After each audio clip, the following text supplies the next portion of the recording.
FTV Hindi में आप सभी को सुस्वागतम। जी हाँ, रूसी राष्ट्रपति व्लादिमीर पुतिन जो बीते कल बुधवार को अबू धाबी पहुंचे थे और पिछले साल 24 फरवरी को यूक्रेन युद्ध शुरू होने का बाद पहली बार मध्य पूर्व की ओर यात्रा कर रहा है।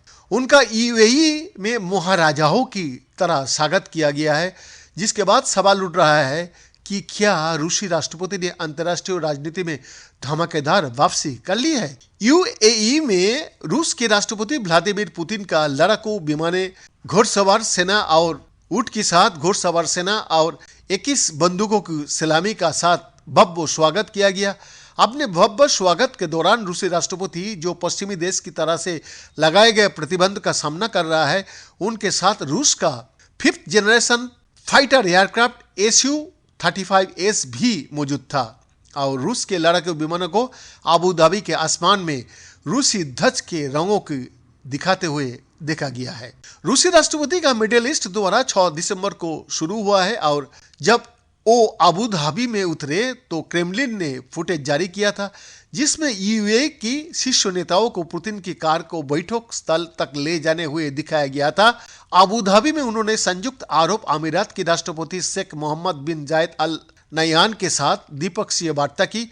इसके बाद पुतिन क्राउन प्रिंस मोहम्मद बिन सलमान से मिलने के लिए सऊदी अरब गए।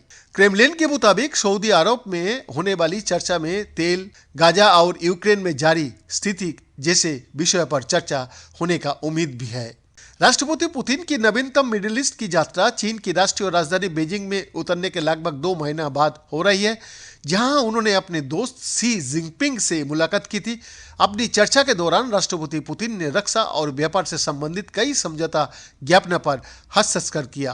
पुतिन की यात्रा इस तथ्यों के बीच महत्वपूर्ण मानी जा रही है कि पश्चिमी देश जो पिछले साल फरवरी में यूक्रेन के खिलाफ क्रूर युद्ध शुरू करने के लिए धनात्मक उपाय के तहत रूस और राष्ट्रपति पुतिन को अलग थलग करने का लगातार प्रयास कर रहा है। इसके अलावा कई लोगों ने संयुक्त अरब अमीरात द्वारा किए गए भव्य स्वागत का बाइडेन प्रशासन के लिए एक स्पष्ट संदेश करार दिया।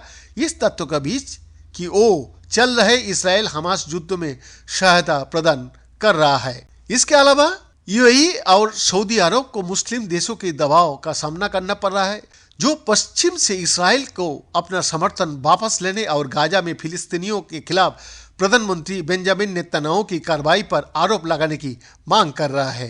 बीएन का रिपोर्ट, एफटीवी हिंदी, दिल्ली, भारत।